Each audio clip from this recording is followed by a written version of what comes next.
C'est un club de broderie qui se réunit tous les jeudis après-midi par groupe de 16, parce qu'on a une salle trop petite pour se réunir tous ensemble alors qu'on est 32. Les gens viennent s'ils savent broder. Bon, certains ne savaient pas broder, elles se sont perfectionnées en venant chez nous. Et puis on fait tous les 3 ans une exposition, mais enfin, là je pense que ça va être la dernière, hein, parce que bon...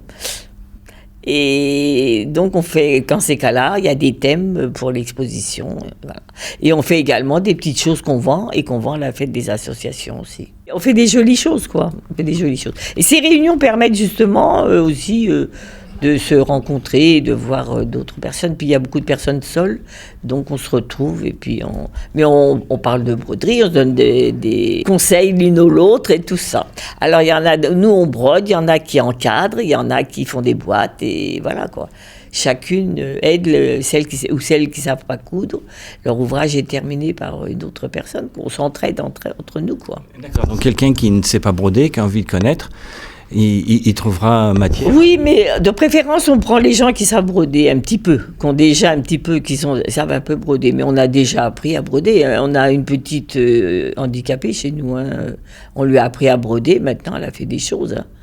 D'accord. Et justement, cette personne elle aime beaucoup parce que ça la détend, ça la repose. D'accord.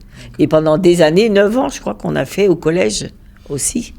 À Saint-Ex, et c'est pareil, on avait un gamin qui était handicapé, lui il venait et ça le détendait, il adore ça.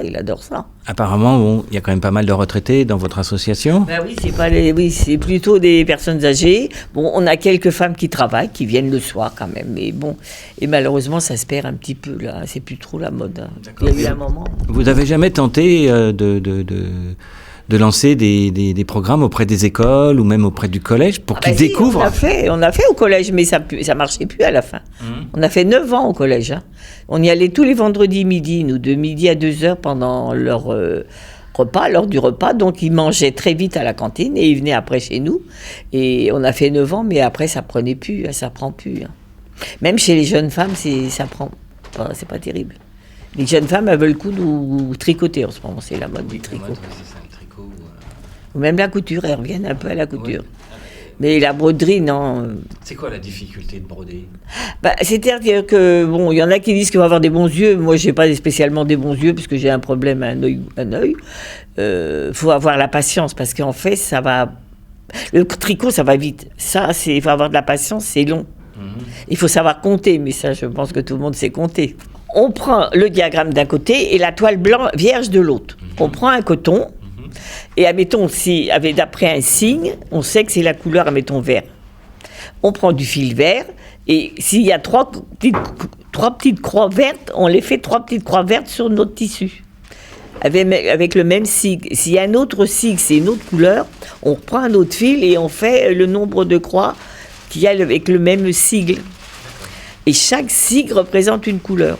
Ce qui fait que vous avez un carton, vous avez vos fils, vos petits repères et vous prenez, voilà. Et à chaque fois, on fait comme ça, on fait des signes. Alors moi, ma question, Monique, qu'est-ce qui vous passionne dans la broderie ? C'est-à-dire que ça passionne, c'est parce que moi qui suis très nerveuse, ça me détend. Et ça occupe le temps et, je sais pas, c'est une passion. Mais on y passe des journées entières, hein. Même la nuit, hein.